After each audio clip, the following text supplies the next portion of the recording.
Welcome, welcome, welcome to the latest in our Leading Through People webinar series. In this third installment of what has been an amazing series of talks with, I suppose, experts in their field across many sectors. The question we're going to ask today is remote working here to stay, or is the novelty starting to wear off? Joining us are Alison Hodgson, VP of People at Virgin Media Ireland, previously HR Director for McDonald's Ireland, also Honorary Chair of the CIPD, and lots more before that. We might talk about that a bit later. Alison, how are you today? All right? I'm good. I'm good. I'm Good, a, good, I'm good. in fine fettle today. Thank you. Good, good, good.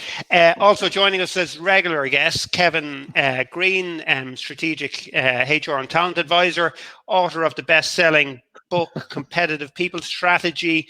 And is it about 60 or 70 years now you're working as a HR leader, Kevin, roughly? Most probably, it's getting close to 60, I think. So just some housekeeping. For viewers, on the right-hand side of your screen, you'll see a chat bar. Please do ask some questions. Nice tricky ones, particularly for Kevin. He loves the tricky ones. We're also each week we've run a poll, and it's really interesting to get people's views on this and see what they think of a particular topic. So obviously the topic is, around remote working and if it's here to stay. So what we're asking today is, when the economy returns to normal, whatever that is, what percentage of the workforce will continue to work 100% remotely? So you can choose same as before, 10 to 20%, 20 to 40%, 40 to 60%, or more than 60%. So maybe wait a while till we hear from the experts, because they might change your mind and maybe you can change that. So we'll also, as I said, take your questions as we go along.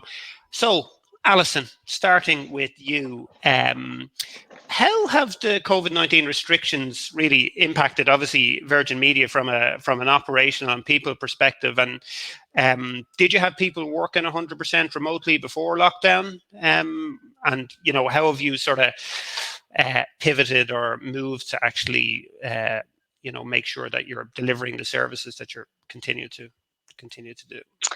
Yeah, so I guess we were quite fortunate in that we had a COVID-19 crisis committee up and running since January, because obviously we're owned by an American organization called Liberty Global.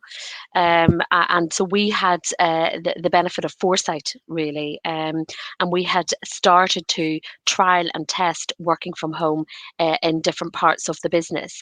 When lockdown then came in here, we were set to go. And we managed to virtualize the contact center in Limerick, all 300 contact agents virtualized within a week. So everybody working from home. The only folks that can't work from home are the tech guys out in the field. So we are an essential service categorized by the government, and so we still have guys out there keeping the country connected. We've worked very hard on PPE for those guys and making sure that they can remotely fix as much as our customers' problems as they can, with the last resort going into people's homes.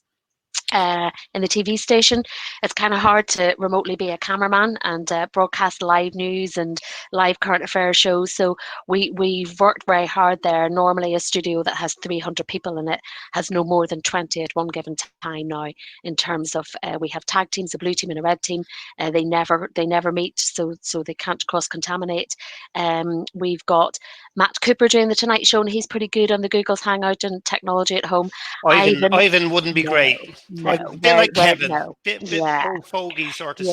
syndrome. So Yeah. Ivan still comes into the studio. We're not going to get Ivan on the tech.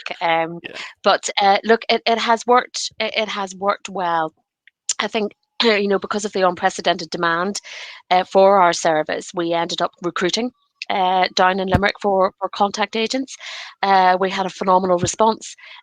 We were able to bring those guys into our building in Limerick for 2 hours. They were socially distanced, obviously. They got their kits. We did their ID validation, and off they went home. And they've been trained at home online, and they are now productive, active agents out there working with our customers. So it's kind of worked well for us so far. In terms of your question, question is working from home here to stay? I don't think it's a binary question, and I don't think it's a binary answer. I think it's a blended approach. We're I'm not obviously going to now. let anyone sit on the fence today. No sitting on the fence now, Alison. Oh, I've never been accused of sitting on the fence before, Colin. Wow. Yeah, I mean, we are working on our return to office plan. And we have a decision-making matrix to help our VPs prioritize who comes back in each of the phases. So there are 3 phases. And it's considerations like, are you a vulnerable person in that? Do you have an underlying condition? Are you living with somebody that's vulnerable? Do you have caregiving obligations? What are your living circumstances? Are you living on your own and going up the walls and need to see a real human being?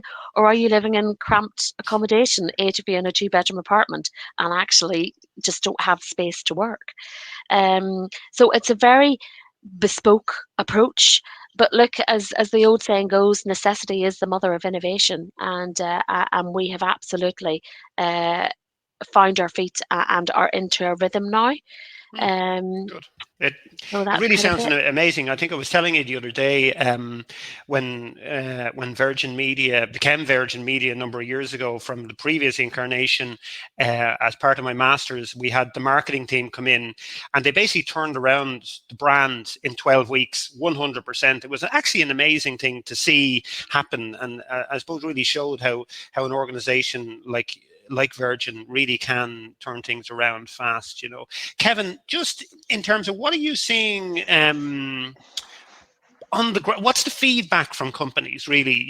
Obviously there's as Alison has said, we're at that point. We've been sort of dropped into, last year, and for the last few years, we've heard remote working, it's the way forward, it's the way to go. So we've been dropped into this sort of almost experiment, right? So, and we're effectively the guinea pigs. So what's happening out there on the ground? What are we hearing, I think there's lots of things. I mean, lots of the businesses I'm talking to have been a bit like Alison and Virgin over there, that they've had to move at pace.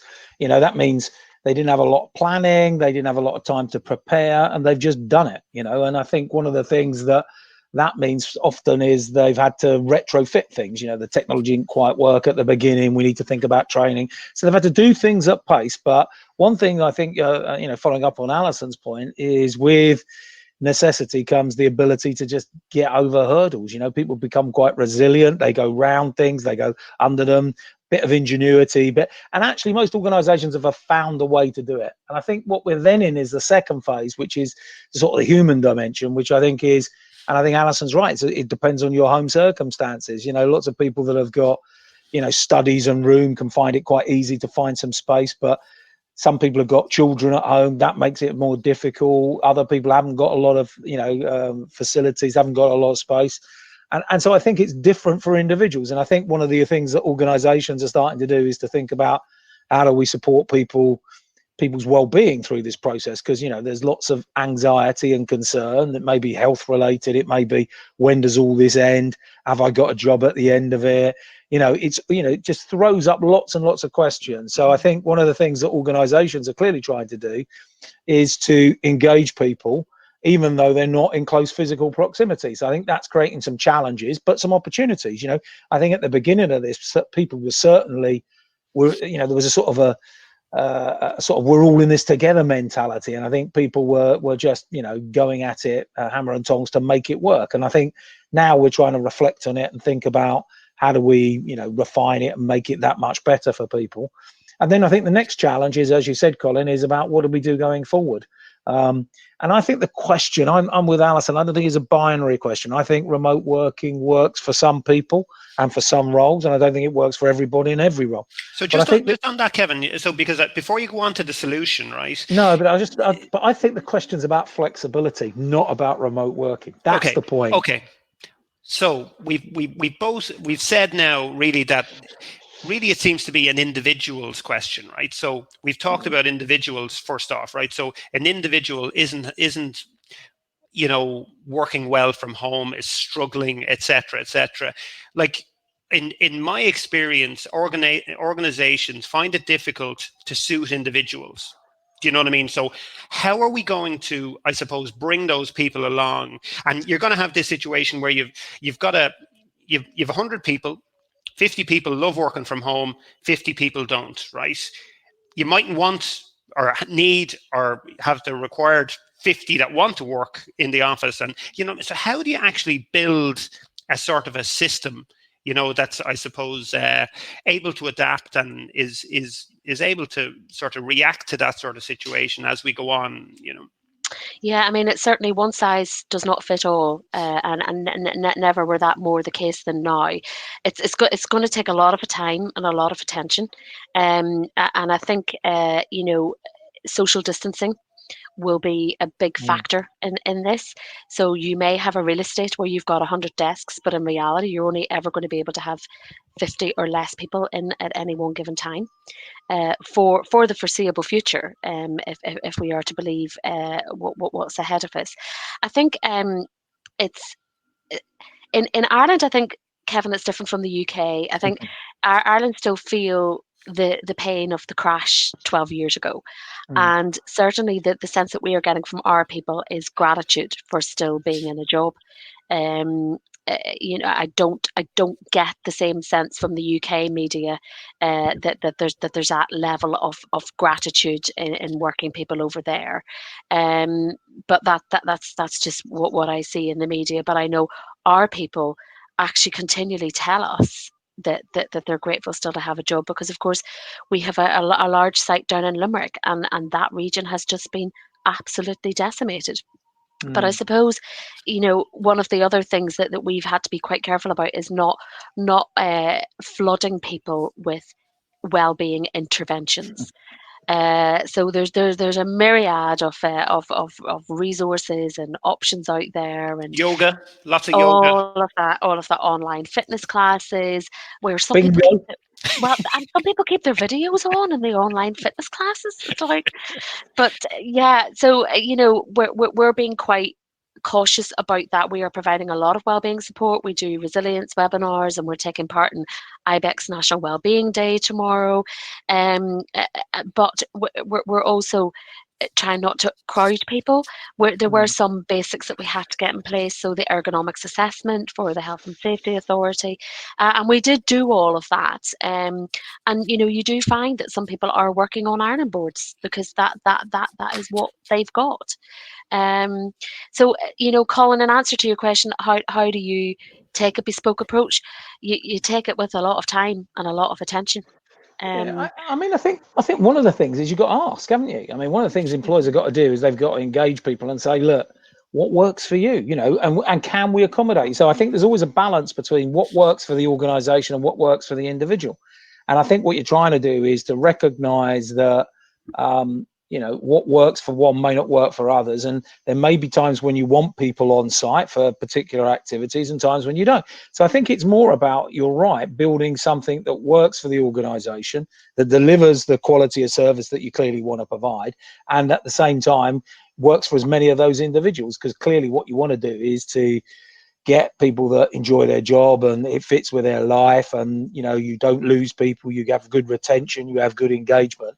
And if you can create the right solution for them, then I think it's a win-win. So that's what everyone's looking for. I think some of the challenges are just organizations. I mean, there are some that go, oh, this is great, we don't need office space, think of all that money we're going to save. Everyone, so I'm outsourcing the delivery of property to everybody working at home. So I mean, I'm over-egging it, but there are organizations that are already starting to think about that. The second thing I think that's also a challenge is the blend of technology and people. People have also gone to technological solutions of using AI and chatbots to do stuff. So I think that's going to be a blended thing as well. There's an opportunity for organizations to go, there may be activity we can use technology to do at the front end, and we use our people to do, more customer holding activities. So there's lots of things going on, I think, that we'll have to sort of work out over time. I think the other challenge, though, and perhaps it's an interesting one, is more to do with a movement towards flexibility. So for me, I think it's not just about remote and where you do work. I think one of the things that organisations have recognised from this is they don't have to have the same set work patterns. That actually it's about flexibility of hours, and if people want to work in the mornings and in the evenings, and So employers are starting to go, actually, this isn't just about everyone doing the same. This gives us greater flexibility to deliver greater service. So 2 of my clients have changed their opening hours in terms of how they provide service to their customers based on they realized people had other responsibilities and were trying to blend. So they go, well, actually, let's start at 7 and let's finish at 9 in the evening, because we can do that to our consumers, and the consumers have gone great and the staff are happy. So there's lots of benefits, I think, that are beginning to emerge where organizations are going to try and blend stuff. We've made the distinction between working at home and working from home. And some people right now are working at home because of the circumstances they find themselves in, childcare, etc. But there are other people who did intermittently work from home, are well on that journey, are set up, have a space, are ergonomically organized, and all of that stuff. But I think for us, what it's really given us the laser focus, because in the early days of this, you were just focusing on survival and you were just focusing on opening up every day. You'd no time for pet projects. And that really sorted out, the wheat from the chaff, for a better expression. And it's meant that actually you're only really now doing what truly matters and what is truly making a difference. There's a really good case study. I put it up on LinkedIn last week. Automatic, the company that basically builds websites, they're a US company. They have 600 employees. They've always all worked remotely, 100%. Do you know what I mean? And they've made it work. They've no corporate headquarters, etc. And it's really interesting when you come in with the mindset of a remote first work policy. It's obviously it's much easier, but I think it's much more difficult for traditional organizations to move into that sort of area. But I think it's FRS's 40th anniversary this year. We're probably one of the most traditional businesses you would see, because we've got thousands of people working around the country in agriculture who are out in fields, etc. But how we connect with them is ever changing. You know what I mean? It's like they're communicating now.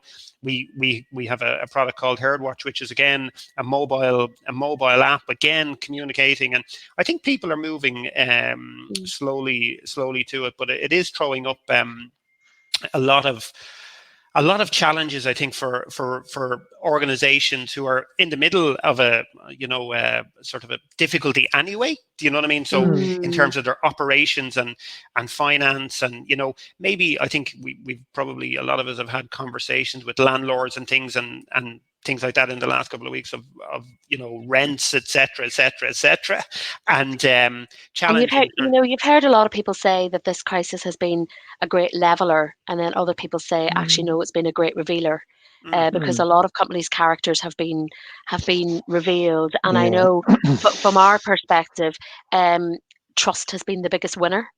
So Kevin was over with us in January, was it, Kevin? And stuff that we were talking about in January that we've been kicking about for years has just happened, and we've had to trust in it all. And that's that's really moved us along our journey of being a high performance organization, because it's very outcomes focused now. One thing I was going to touch on, Colin, which I think is quite interesting, that quite a few organizations, again, in terms of being revealed, is their middle management capability. One of the things that's become absolutely transparent through this is the people that have the ability to engage people, to inspire and to motivate when times are tough and people are having to deal with adversity.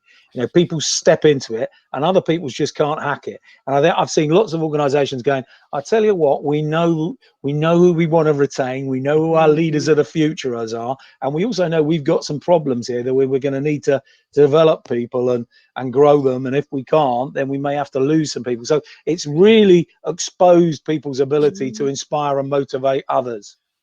I think there's a question from Bernie Everard. I think she's the CEO of Leash for Business, and working hubs.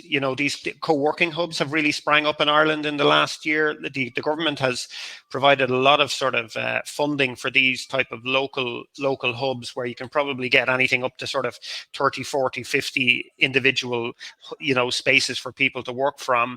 Is there a sort of hybrid piece? You got to work from home, you got this sort of hub environment, which gives, I suppose we talked about this last week, Kevin, that people being social animals, you know what I mean, and ultimately wanting to interact with people. Do they provide, do you think, a good sort of middle ground as well? What would you think of those, Alison, in terms of your Yeah, look, we have a big property real estate portfolio.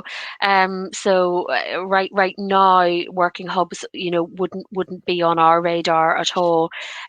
Like yourself, we're working with our property landlords on that. We're also understanding now more than ever that hot desking as a concept, actually, will it survive because of hygiene reasons? You're going to have to provide people are going to be a lot more discerning, aren't they? They're going to want a bacterial spray, bacterial wipes. People aren't going to want to use the same desk phone set. So I think this is the death of the desk set top telephone, because people aren't going to want to lift up a receiver that somebody else has just been on. It might be the end of the shared keyboard as well. So I think there's going to be a lot of evolution, and it's certainly a moving feast. I know we're looking a lot in our return to office plans around, do we do temperature checks? What are their merits? Would they just be there to give our people confidence that we're managing this responsibly, or will they serve a real purpose? So it's there are all sorts of decisions that will change and have changed over the last 7 weeks. Like, this is end of week 7 for us now tomorrow that we've been doing this. So in terms of, again, a sort of a practical question is, I think what we've done is, again, it's sort of like experiment. People have gone home, we've given them the tech kit, we sort of go, there you go. How does an organization really put a proper L&D sort of structure in place to make this work? How do you, when typically with workplace environments, right, we have people come in and they measure floors and they say, you're going to get 200 square feet here and you've got 50 square feet. How do we actually practically, from, health and safety perspective is one, obviously, at home. 2 is the actual working environment and making sure that it's practical. The tech, making sure that the person on the other end isn't like Kevin and sort of a bit of a dinosaur and isn't going to need a support call every 10 minutes. But anyway, and and ensuring that, for the last 20 or 30 years, look, we've been pushing productivity, trying to get people more productive, and now we've landed them at home, and it's a bit of a test for organizations. So on the practical level, how do we train people? How do we ensure that they're getting the most out of working from home? Well, you go, Kevin. Well, there's a couple of things, I suppose. One is I think you've got to think about how you deliver learning and development. I think there's no doubt that people want it to be personalized. They want it to be appropriate for them at the right time. I think there's more and more providers that are providing little chunks of learning, which is, as I'm going along and I'm doing my job, I'm struggling with that. Here's a little 5-minute video. So I think there's a lot about personalization and about blended learning. I think there's also this stuff about this social thing. I mean, one of the things you get out of some learning and development activity is the ability to work with others. And I think I can see people starting to do more of that at home, using collaboration tools and different tools and whiteboards and doing some of the stuff you'd normally do in a classroom. So I think it's a bit about the technology itself. But I think the key is getting people to, I think the key for me is about assessment, getting people to think about their learning and development and do more thinking about that. And then I think the organization is to provide a range of ways in which those people can have those needs met in a way which fits with a working day, which fits their learning style, and means that they get the learning in the right way at the right time to deliver the outcome that the organization and the individual wants. I mean, we've blended that into, we now have a new strategic project of smart working. So and we've got 4 work streams on it. One is a guidelines piece now. We're a virgin company, so we're fairly light on governance kind of approach of things. The second work stream is culture. So, there have been some really good pieces out of the last 7 weeks, that we need to bottle the good and make sure Yeah. that we're building on what we've learned. So Kevin, one of the big things you talked about with us in January was silo busting. Well, my God, you've never seen commercial and customer work so well together. It's been phenomenal. The third work stream is technology support, the platforms. We use WebEx as our platform. That's been challenging. Yeah.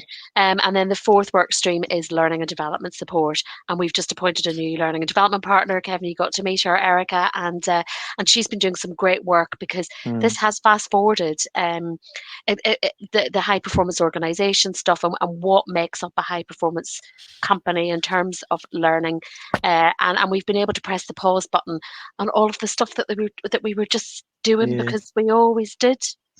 So it's it's fast forwarded it.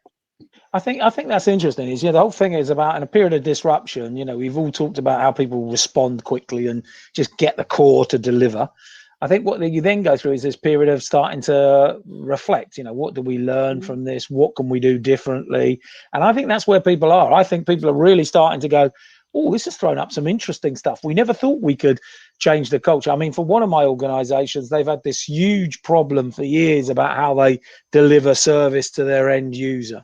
In terms of the opening hours, the staff structure, all of a sudden it's just changed overnight, and you're not going to put it back. You're not going to put it back the way it was. So there's loads of good things, both soft in terms of cultural stuff and hard in terms of technology and how you deliver stuff, that people are going, well, you need to keep this. There's some great stuff coming out of here. I think there is always going to be a pressure, though, in organizations to go back to how it was. And I think that's going to be an interesting dynamic for organizations, the progressives that want to take the learning and do it differently, and the others that go, well, what was wrong with how we used to do it? That battle and tension is going to be in organizations. Yeah, and those, I suppose, we're going to have, like, you've great people within we all know them, great people in organizations, great people, and but they're not great at maybe at the tech side. Do you know what I mean? So they're gonna no, but seriously, like, they're not. They're used to getting people. Like, well, I think one of the brilliant things that's happened is we've had less meetings in the last sort of, 6 weeks. You know what I mean? Like, we've had plenty of Zoom calls and that sort of stuff, but I think when we weigh it up, we've had less bloody meetings and shorter meetings. They tend to be faster, sharper, shorter. Yeah. There's a bit of it. I mean, I talked to organizations that have been, doing this, and I said one of the things I think that's really important is team meetings have got shorter, and people are cut to the chase and they get on with it a bit, which is great. But what's sort of missing is the sort of, that first 5 minutes of a meeting where there's a bit of chat, and actually you have a bit of a sandwich at the end and have a bit of a catch up. That's the bit that's been lost. And I think that's why people are doing some of the social stuff, is they recognize that that's some of the social glue in an organization. So one of the things I've been talking to lots of managers about is doing the old check-in at the beginning of meetings, 1 to 5, how people are feeling. So you just pick up, actually, I'm struggling with some of this. And then it enables good managers to go back round and pick that up afterwards. I think there's lots of little hints and tips that people are now starting to use, because what you do want to do, as you said it really early, Colin, is we want, people are social animals, and we want to get, leaner and faster and more efficient, but we also want to bind people and give them purpose and meaning at work, and a lot of that's from the social stuff. Because we had the opposites, Colin. We had our days were back to back with WebExes. And when you're working from home, there is nowhere to hide. Nowhere to hide. And it's like you have to ask permission to finish up a call 2 minutes early because you got another one. I have to go to the toilet. Is that okay? I just pressed the red button. Sorry. I've been kicked out. Not when you're on the Ireland's Best Broadband. You see, that just doesn't happen. But right. So we have found that we've had to introduce a little bit of discipline. The social bit, ironically, has not become an issue for Virgin Media. Virgin Media is quite a social, pleasant company anyway, and it was kind of like trying to stop all the Pictionary and table quizzes, baby photographs. Not stop it, but contain it. But it's been the days have been back to back with WebExes. For me, what I personally miss are the social cues. I absolutely miss the social cues. I miss seeing who's speaking to who at the other end of the office and piecing together what kind of... And taking notes. what decisions just been made there by the water cooler. Yeah. You know, that's the bit that I miss. Yeah. And I think it's why it'll be a blended approach back. Some people, I think we'll all do a day at home, work from home from here on in at least. But I think people will congregate again. I think one of the prior to this, a lot of research showed that sort of people growing with their company and getting promotion and stuff like that, when they work from home, they tend not to move as quickly. You know, now I'm talking about pre-COVID-19, right? So people tended not to move through the organization or get promoted quickly. That's the sort of don't Kevin, hold on now. That's what the research shows, right? So you might disagree with that or whatever. No, but no, I think it's true.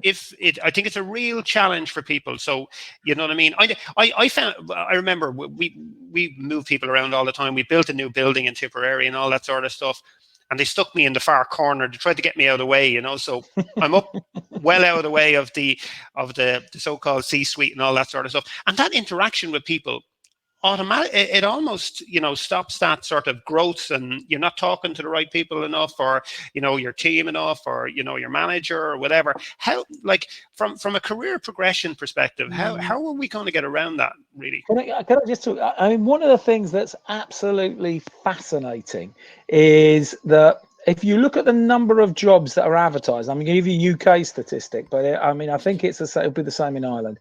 Only 11% of jobs advertised talk about flexible working, right? Mm-hmm. We've got 8.5 million people working part-time. What happens is people that work flexibly get trapped in flexible work because it's very difficult to get the next gig. But and particularly women, and it's a fundamental problem. And one of the things I've been saying a lot over the last few years to employers is, if you want to access talent, think about doing these jobs flexibly. Just be open about it. Say they could be done flexibly, and all of a sudden you get different candidates, because you talk to the candidates and they go, I don't know when to ask. Yeah. If the job doesn't mention it, can I get halfway through the recruitment process, be in the final interview, and go, oh, by the way, I work 4 days a week? You haven't answered my question as usual, Kevin. But no. But I'll come back to it, because I'm interested in that, because I think in Ireland we have a particular problem with women in the workplace. You know what I mean? We've one of the lowest amounts of women in the workplace in Europe. Our participation rate is at 67% versus 77% average in Europe. So we're way behind. Now, in Ireland, we have an awful lot of traditional stuff going on there, and probably, stuff from as far back as the 70s and 80s and 90s that, in fairness, we're starting to work on as a country, and things are starting to improve, but we're definitely not there yet, I think. But my point is, most jobs can be done flexibly. Organizations are waking up to that at long last, that most jobs, chief execs jobs, finance directors, HR directors, they can all be done, and by giving people some flexibility, they can do. They did the great thing in the UK by a company called Timewise that talks about the Power 50, and each year they talk about 50 people that do their jobs, big chief exec jobs, powerful MDs, directors jobs, and they do them flexibly. And I think that's what we're on a cusp of, that becoming a reality. So back to the question. How do we, what sort of mechanism, or how do you put that in place to actually ensure that people are progressing in the organization if they're working remotely, where they don't have that social interaction? What do we need to do to fix that? Well, the answer is Helen Flannery in the chat box there, the National Broadband Plan. That is the answer, and it's one of the great white elephants in Ireland at the moment, and it needs to be fast forwarded. We need national broadband. It's what's going to facilitate it, because we know. Look at the technology. Look at what it's able to do for us today. Kevin, you're sitting in London somewhere. Colin, you're down the country. I'm in Dublin. And everybody else along the lines. We had Killarney earlier and the Burren earlier. It's the answer, because then human nature, we will adapt to circumstances. We are fight or flight. We are survival, and we will not only adapt to it, but we will adopt the best practices. We'll learn bad habits. We'll create shortcuts. It's just what human beings do. So I agree with Helen. Yeah, I think the tech is definitely critical. Like in Ireland, we've had just huge problems in the last 5 years, and us as we've 70 offices across the country, and you get everything from, high speed, like brilliant broadband in Dublin, to sticking your arm out the window, like with a phone and stuff like this, which is a bit bizarre, but on the people side, I'm really interested in the social side and how that sort of, are people, the people who are the high flyers in terms of in that office, are they going to be slightly disadvantaged in this new world of work Well, versus the people that the point is historically the data would say they are.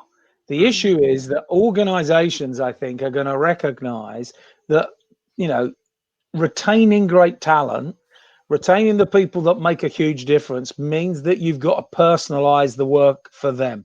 And if you've got, organizations do this all the time. You've got a fantastic FD, and they go, actually, I've got an older parent, I want to work 4 days a week. You go, don't worry, we can accommodate it. We'll find a way to do that. You've got somebody over here that comes, had kids, been off on maternity, comes back and wants to work different hours. If they're a great employee, you find a way of doing that. You accommodate it because you recognize the contribution the individual's making. So I think organizations are starting to do that.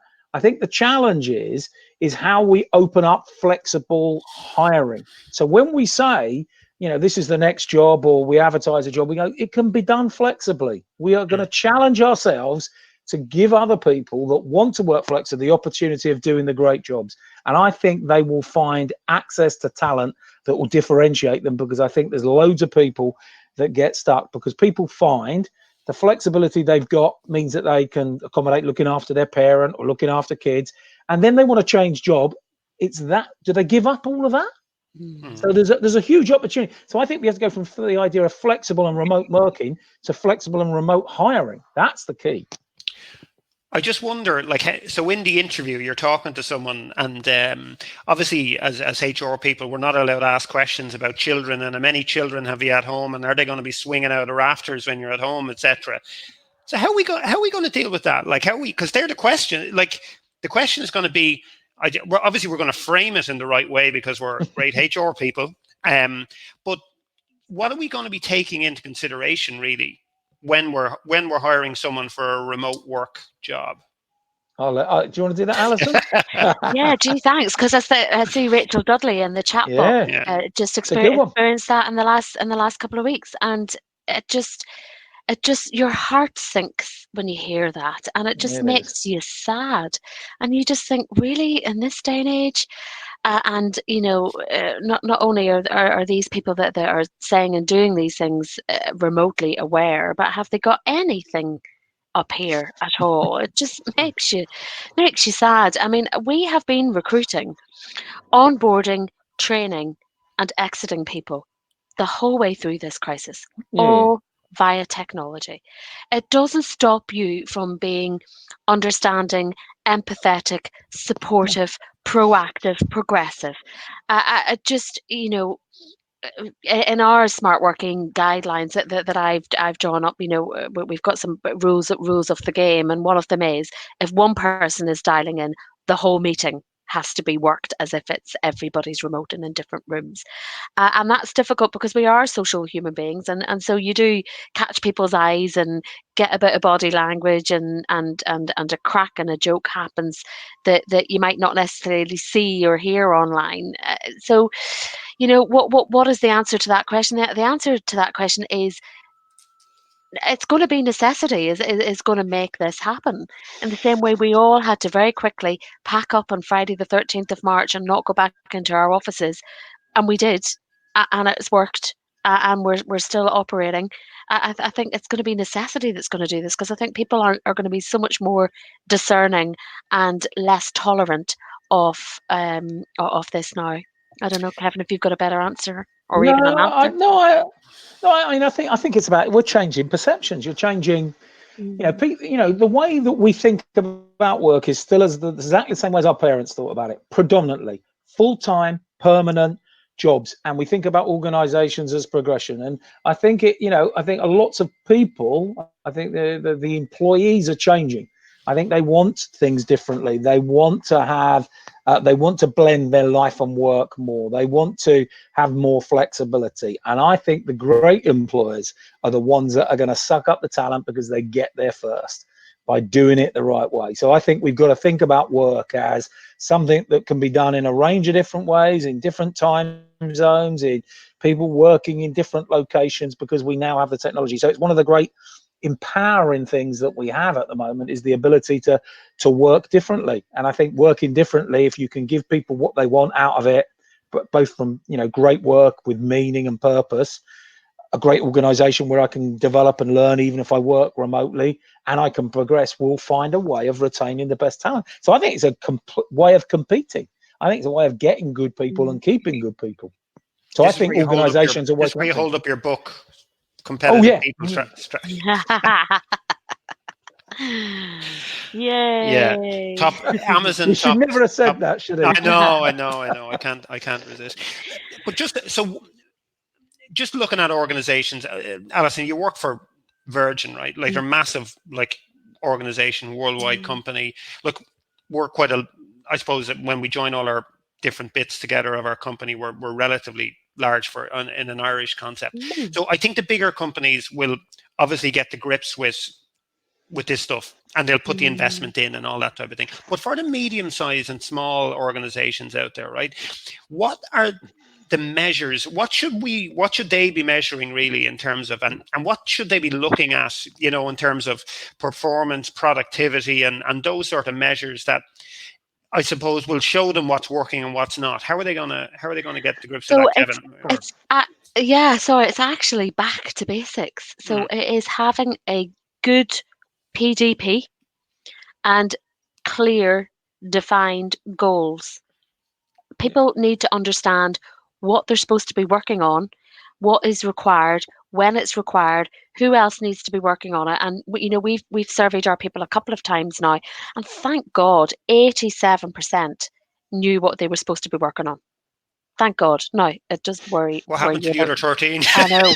They neither agreed or disagreed. You know, and you're like, jeez, yeah. But you know, and then you kind of have to remember, well, that sort of happens when you're in an office in person anyway. So you can't attribute all of that to remote working and not all being together. But it is really important that people are supposed to know what they're doing. And you do have to have goals that are articulated, and you do need to have a PDP. So you do need to know that in order to achieve one of your goals, you're going to have to work on your critical thinking, for example, and then look at what are the options, what interventions, what's out there. I mean, people have got time in their hands now actually to prioritize their personal development, and they should be doing that. Kevin? I don't know what you think, Kevin. Yeah, I mean, I think you're right about you've got to have the fundamentals. People have got to understand what success looks like in this job. You know, what is it? What does great look like? What do I have to hit? What do I have to achieve that would be great? What's good? What's not great? What's not acceptable? So I think that bit's really important. I think the other bit is in terms of what brings about the change in medium-sized businesses. I think the people have just got to experiment and try stuff a bit more. I think people have just got to innovate and say, well, how could we do this differently? Why do we have to do it the same way as we've always done it? It's a bit like hiring, isn't it? You know, someone leaves, Fiona leaves an organization, and everyone wants to hire another Fiona. Whereas you go, well, actually, we might need to fire someone else that could do it in a different way. We don't need the same skills. We want to come at this a bit differently. And I think, you know, again, when people leave organizations, we just try and get someone to do the same job in the same way. So I think organizations are starting to wake up to this idea that there might be different ways of doing things, and we could create different types of team structures. And, you know, I just think there's more to come in terms of organizational development and design in relation to making organizations more fluid, more flexible, being able to move at pace. And I think this crisis has demonstrated that, you know, organizations can move at incredible pace and achieve remarkable things because it's full of human beings that can do that. But to do that, you've got to unleash it. You've got to manage it differently. You've got to set people challenges. You know, that great thing about Google, you know, Laszlo Block in his book says, and I love this, he says, we hire great people, we put them into great teams, we tell them what the challenge is, and our job's to get out the way. Just get out the way. And most organizations spend too much time going, well, we need to have a report in, and we've got structures, and we've got to have processes, we've got to have a meeting structure. All that stuff just clogs up the machinery.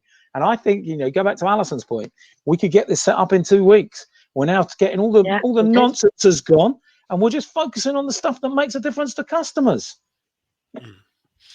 Good. We've a question in Dennis Duggan, the CEO of Mocker and the Firma, and when we come out of COVID-19, does the panel think that we are going to experience a slowdown in staff turnover across sectors and organisations? Yeah. Before you answer, so we run a behaviours and attitudes sort of survey in FRS recruitment from 2009 right the way through. So I'll let you guys sort of talk, and I'll give you a bit of an insight into what we're seeing on the research. Yeah, so I love behaviours and attitudes. I think they do some great qualitative research. We I'm Kevin and I have worked together, so he'll know I don't go for the popular vote all of the time, probably any of the time actually. But low turnover was already a problem for us. We had done so much work on being a great place to be, a great place to work, that actually nobody was leaving. You got too great. Yeah. And when you've got a contact center where you need fresh blood and you need newness coming through, it was already a challenge for us because it puts pressure on the system in so many other ways. So all sorts of things start getting challenged, like your contracts of employment get challenged, your policies get challenged. So you need freshness. So I think we are going to continue to see that trend, particularly in our contact center, because that is in a part of the country that has been decimated by this crisis. I think one of the things that we're going to have to work hard on with our people going forward is building resilience. And we just ran a wellbeing webinar yesterday about the 5 S's of resilience, and how people just need to be, self-aware, sit with it, stay connected, set intentions, which are different from setting goals, and self-care. And if you can kind of help people get their heads around resilience, they will then make right choices and right decisions for themselves, which ultimately will be right for us as well. And we're a consumer business, so we're friends with everybody. Well, I think that's interesting is the consumer side. Both of you come really from the consumer side. Kevin, Royal Mail is really consumer business.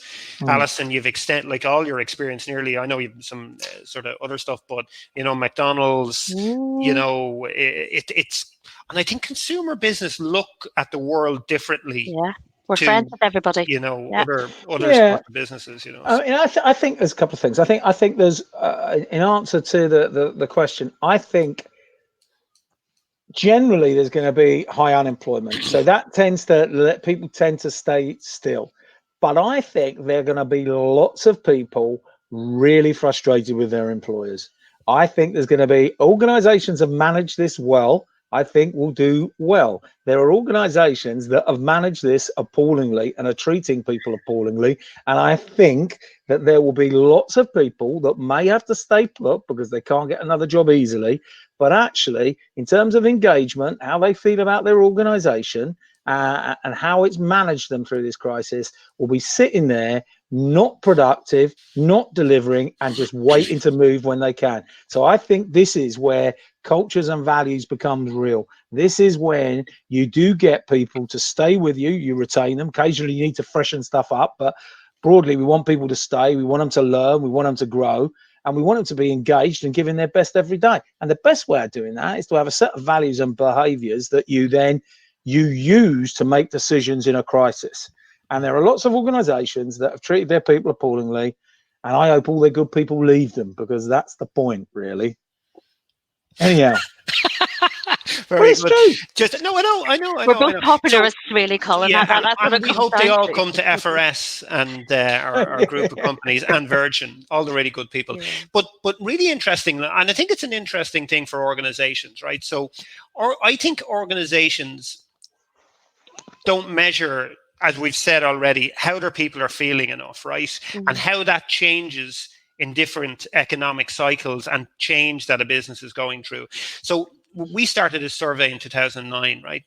And it's a big survey, about 2,000 respondents, candidates who are in job seekers in the market, and what they look for, and the change between what people look for in a recession and what they look for in in good times are just poles apart, and organizations just don't seem to get this. So the first thing is, in good times, salary is really, really high up there, right? But in bad times, salary drops, and then they're looking for safety, right? It all becomes around, you talked about it earlier, fight or flight, right? It's about, Maslow's type of thing. You're not really worried about the self-actualization anymore. You just want to keep your job, keep your money, you know what I mean, really. And it's been, as we... Kevin's trying to get in there. Kevin's trying to get in there. Yeah. Have you looked at the question? I want to know Deirdre is. She's obviously best mates with Alison. She thinks you're great. Thank you very much. We know, and Deirdre Giblin is really excellent in terms of HR as well. So, but a nice pat on the back for you, Alison. Yes, Kevin, you don't get these sort of pats on the back. Funny enough, like it's. No. People just ask horrible questions. Yeah. So we've run this survey, right, over and I suppose what people look for from employers when they're moving jobs. So the first thing that happens, and we see this from a recruitment perspective, right? The problem with the recession in Ireland from a recruitment perspective and for recruitment agencies and everyone in that space was not just the recession, it was that people didn't move jobs. So everyone went, I'm sitting tight, etc. And so to your point, like people who really should have moved on didn't move on, who were ready to move on, who were actually, and that's what happens. And that's what's going to happen in the next sort of 6 months, particularly, I think. We've had a shock to that's what people do in a shock. Now, this is a bigger shock and a faster, harder shock than the last time. I think people are going to sit tight, not want to move. And so where people were moving for small increases in salary, you know what I mean, of a couple of €1,000, etc. I don't think you're going to see that. I think organizations, as you said, Kevin, the good organizations are going to have to stand up and show really why people should join them, not just that sort of increase in salary that we've seen. Well, again, I think it goes to the point that we said earlier that, I think people are looking, where would I want to work? I'm thinking about moving job. Which organisation? So how have they treated their people during this period of time? That's going to be a big indicator about whether it's an organisation I want to join. People will make decisions, not just on the job and the money. Clearly that's important, but they're going to go, is it a place that looks after me? Are they good to their people? Is it a great environment? Will they develop me? Will I have opportunities to grow? Is it a place I want to work? Is it consistent with my own personal values? So I think that's what organizations have got to spend more time thinking about in terms of attracting talent. And I do think that people will stay. It's classic human behavior that when people are worried, they just do not move. And so the job mobility takes about 6 months to start to move again, because you need people to move, for their jobs to become vacant, for someone else to move. And then all of a sudden the fluidity comes and a job market starts to operate. So there's absolutely no doubt in Ireland, I think in particular, you'll have a period where, turnover drops, people sit still. And to be honest, employers will most probably have to make that turn. They'll have to start it by going, we've got to freshen up. We've got to change this a bit. We need to let a few people go. We need to bring some in. And then all of a sudden that will just start the momentum and the jobs market. Well, because again, you've got to remember it's a market. Markets are dominated by human behavior. Yeah, I do agree, particularly when you work in a tech firm and a telco firm. We're always evolving. We're always organization design is such a huge part of my job. So hopefully that will get the momentum going again.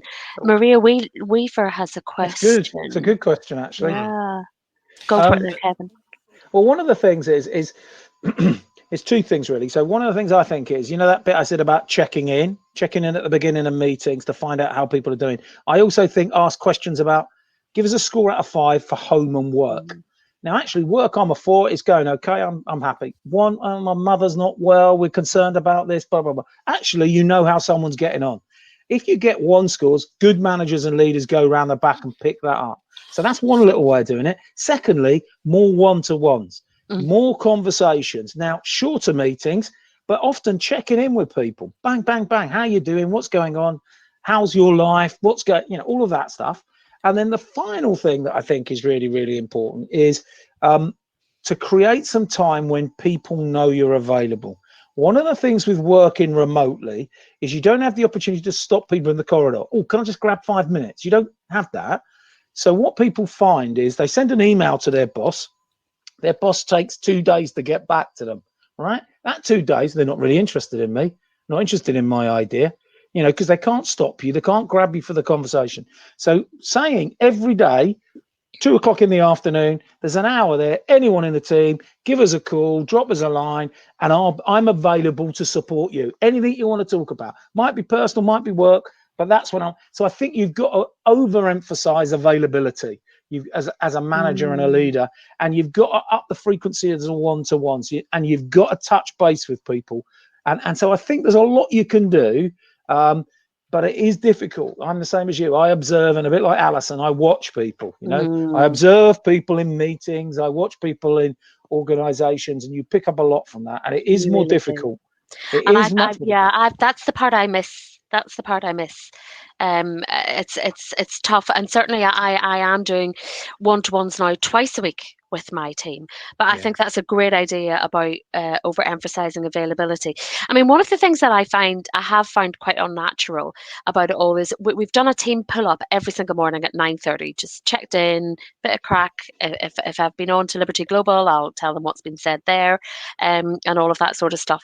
But and then we've put in a weekly social, and like it's like you have to schedule the fun, and it's just so unnatural. And then you have to force the fun sometimes, because just sometimes people aren't just up for it, and there's only so that that's the part that I'm to the point that we've actually agreed to drop our social drinks virtual scheduled fun this Everyone was afternoon. getting absolutely slaughtered, obviously. Well, there was a bit of that. There was a bit of that.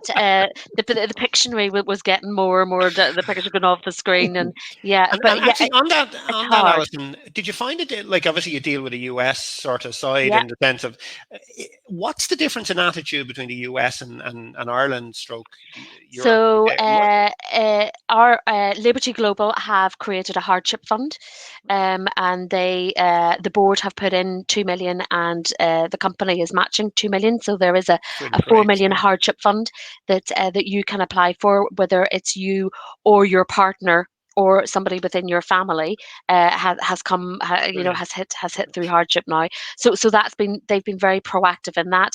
They are also keen to have a consistent way of deciding return to office practice. They're very conscious of the well-being of people, and conscious of making sure that we don't go too quickly, and that we do it in the right way with our people, and what our people want personally themselves at the forefront of that decision.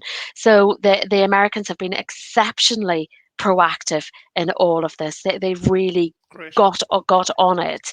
And they operate well. Now, before you say anything, they operate. It's a shame about their government. Yeah. But and we're not yielding to any of that pressure, because the point that we're making is that we're returning to office. We're not returning to work. We are working. We're all working. So I think one of the things that interests me is, and I see push and pull within our organization across different departments, is right. So we see the advantages of remote work, we see the disadvantages, but what will happen is within our organizations, I think we will see, so finance will see the opportunity to save money. Operations will see the challenge in actually delivering things on the ground and say, no, just get everyone back to the office. How does HR as a, and HR leaders really influence that conversation?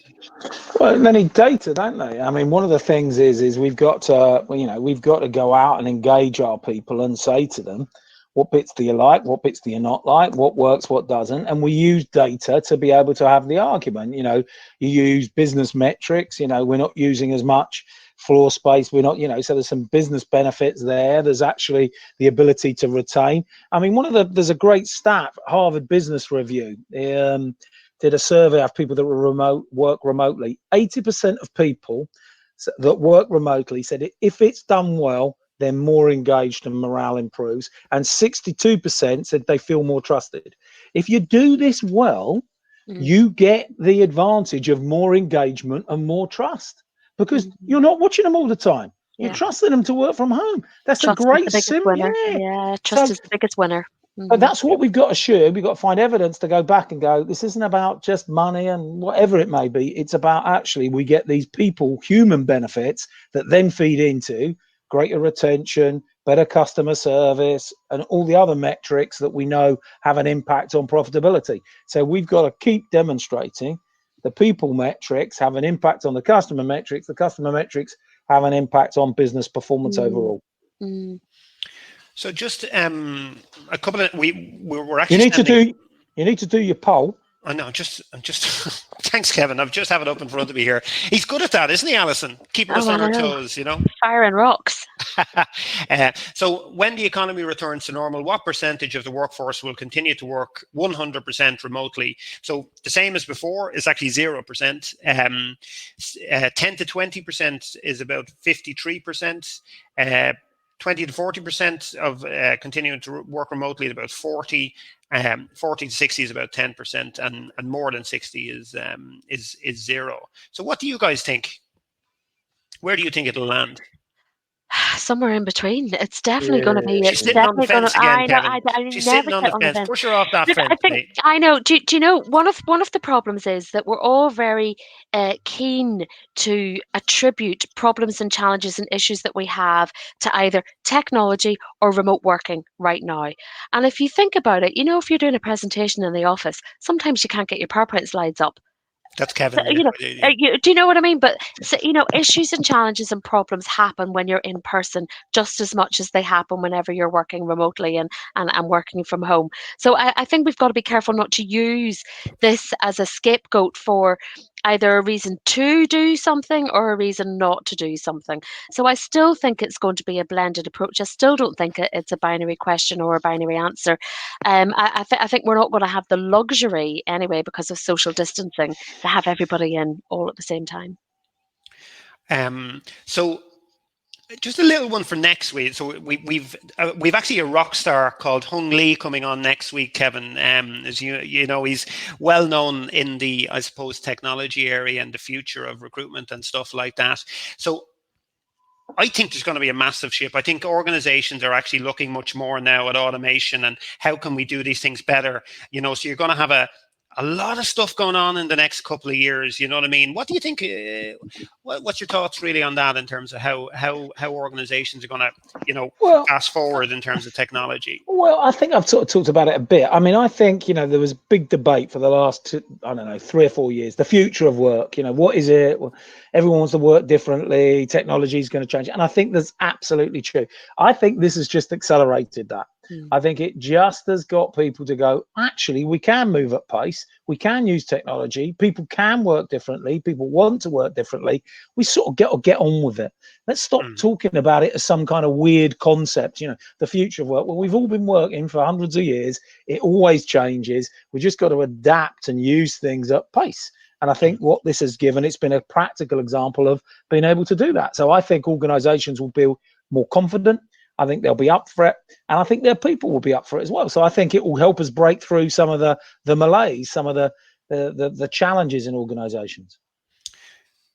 Alison, the final word to you. What's your sort of key thing you'd sort of say to, I suppose, other HR people here in terms of guiding their organisation through this sort of challenging time and remote work, etc.? I think recognise and embrace the differences of people. I think some people will be anxious, some people will be quite content, some people will thrive, and some people will look to derail. But that's not any different.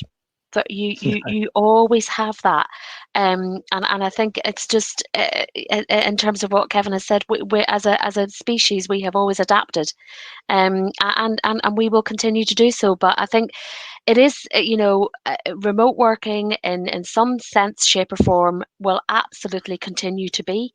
It may be more it may be less, it may be just about the same. I think we've just got to recognise that everybody is different, and contexts are different as well. Listen, thanks a million, Alison. I think as the comments box had a lot of plaudits for you over the, and your work that's doing out there. You're well known in HR circles in Ireland, so I really appreciate the time you've taken. I know you're sort of really, really busy, much busier than Kevin or I probably. But look, a sincere thanks for that. Kevin, thanks a million. We'll catch up probably next week. As I said, we've Hung Lee coming on talking about the future of talent acquisition and artificial intelligence and all that sort of good stuff, and whether we'll have any jobs to actually go back to in 6 months. So next Thursday at 12 o'clock, we have a survey for clients going out, and if everyone could take part in it, it's great. Just in terms of what's happening out there on the ground at the moment would be brilliant. But we'll leave it at that. Thanks a million. I think it's been absolutely fantastic. And thanks again, Alison and Kevin. Thanks, Colin. Nice to see you. Take care. Bye. Bye.